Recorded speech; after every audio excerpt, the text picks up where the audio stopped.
ചീരനിക്കുള്ള ഇലക്കാണേ. അപ്പോൾ അപ്പമുണ്ട്, മാങ്ങ, പൈനാപ്പിൾ അങ്ങനെയൊക്കെ ഫ്രൂട്ട്സ് ആയിട്ടും ഉണ്ട് കേട്ടോ. കാരണം ഭയങ്കര ചൂടല്ലേ. പിന്നെ നമ്മൾ നിസ്കാരം കഴിഞ്ഞിട്ട് മൗലൂദെല്ലാം നിന്നപ്പോൾ ഞാൻ ക്യാമറ കൊണ്ടുപോയപ്പോൾ എല്ലായിടത്തും നീച്ചു പോയിട്ടോ. പിന്നെ ഞാൻ മെല്ലെ എസ്കേപ്പായി. കാരണം ക്യാമറ കൊണ്ട് അധികം അവിടെ ഷൈൻ ചെയ്യാൻ നിന്നിട്ടുണ്ടെങ്കിൽ എന്തായാലും അടുപ്പൊക്കെ എൻ്റെ ക്യാമറ പോകുക മൗലൂദിലുള്ള സമയത്ത് കേട്ടോ. പിന്നെ മൗലൂദൊക്കെ കഴിഞ്ഞ് ഒരു 1:30 ആയപ്പോൾ നമ്മൾ ദം പൊട്ടിച്ചിട്ടുണ്ട് കേട്ടോ. അപ്പോൾ നല്ല സ്മെല്ലാണ്. അപ്പോൾ ഞാൻ പറഞ്ഞു എനിക്കൊരു സ്പൂണ് തരുമോ, ഞാൻ ടേസ്റ്റ് ചെയ്ത് നോക്കട്ടെ എന്ന് പറഞ്ഞപ്പോൾ താത്ത പറഞ്ഞ് കുറച്ച് പുറത്തേക്കിടണം, പുറത്തേക്കിടാതെ തിന്നരുത് എന്നൊക്കെ പറഞ്ഞ്. ഞാനങ്ങനെ നോക്കിയില്ല. ഞാൻ പുറത്തേക്കിടുന്നതിൻ്റെ പകരം എൻ്റെ പള്ളിയൊക്കെ ഇട്ടേക്ക് എന്തായാലും. അപ്പം നമ്മൾ ദമ്മൊക്കെ പൊട്ടിച്ച് ചോറൊക്കെ വിളമ്പി തിന്നിട്ട് അതിന് ശേഷം നമ്മൾ പുഴയിൽ പോകണമെന്ന് പ്ലാൻ ഇട്ടേക്ക് കേട്ടോ. അവിടെ അടുത്തൊരു ചെറിയൊരു പുഴയുണ്ട്, അടുക്ക് പോകണമെന്ന് പ്ലാൻ ഇട്ടേക്കണേ.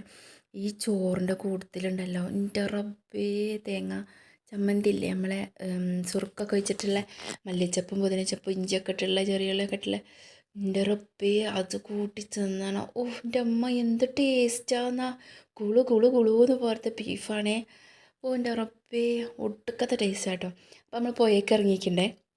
അപ്പോൾ നടന്നു പോയി നമ്മൾ നടക്കാനുള്ള കുറച്ച് ദൂരമുള്ളൂ കേട്ടോ. അപ്പോൾ തൊട്ടടുത്ത് റിസോർട്ടുണ്ട്. പുഴൻ്റെ കുറച്ച് മേലായിട്ട് അക്കരയായിട്ടൊരു റിസോർട്ടുണ്ട് കേട്ടോ. അപ്പോൾ വല്യമ്മച്ചി പറഞ്ഞിക്ക് നിങ്ങൾ പുരയ്ക്ക് വരുമ്പോൾ മീൻ കൊണ്ടല്ലാണ്ട് വരരുത് പറഞ്ഞിക്ക് കേട്ടോ. കാരണം അമ്മാതിരി പോക്ക് നമ്മൾ പുരയിൽ പോയിക്ക് ആടെ ചെന്നപ്പോൾ എന്താണ് കാലിൻ്റെ നെരിയാണിൻ്റെ അത്രേ ഉള്ളൂ പുഴ വെള്ളം കേട്ടോ. അപ്പം മീൻ കിട്ടിയോ ചോദിച്ചിട്ടുണ്ടെങ്കിൽ മീനെ പുര കൊണ്ടോ എന്ത് മീനെ പുര കൊണ്ടോ പിന്നെ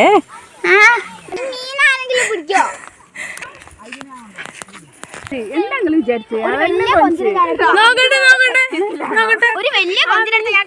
ഓര് പറയണതിൽ കൊഞ്ചൊക്കെ ഉണ്ടെന്ന് പറയണേ. ഞാൻ നോക്കിയിട്ടൊന്നും കാണില്ല കേട്ടോ ആ മീൻ.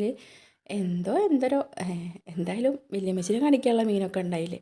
അപ്പോൾ പുഴയിലെത്തിയപ്പോൾ നമ്മളെ ചുപ്പൂന് ഭയങ്കര പൊലിവാണ്. കാരണം അവൻ്റെ ഫസ്റ്റ് ടൈമാണ് വെള്ളത്തിൽ കളിക്കണേ, പുഴയിൽ ഇറങ്ങി കളിക്കണമൊക്കെ കേട്ടോ. അന്നപ്പോൾ മൂപ്പർക്ക് ഭയങ്കര പൊലിവേനു, നല്ല എൻജോയ് ചെയ്തിട്ടുണ്ട്. പിന്നെ നമ്മൾ തൊട്ടടുത്തൊരു കട ഉണ്ട് കേട്ടോ. അവിടെ നമ്മൾ ചായയും പിന്നെ സമൂസൊക്കെ വാങ്ങിയിട്ട് നമ്മൾ ചെന്ന്. പിന്നെ മക്കൾ കുളിച്ചാകെ നന്നൊട്ടീനു.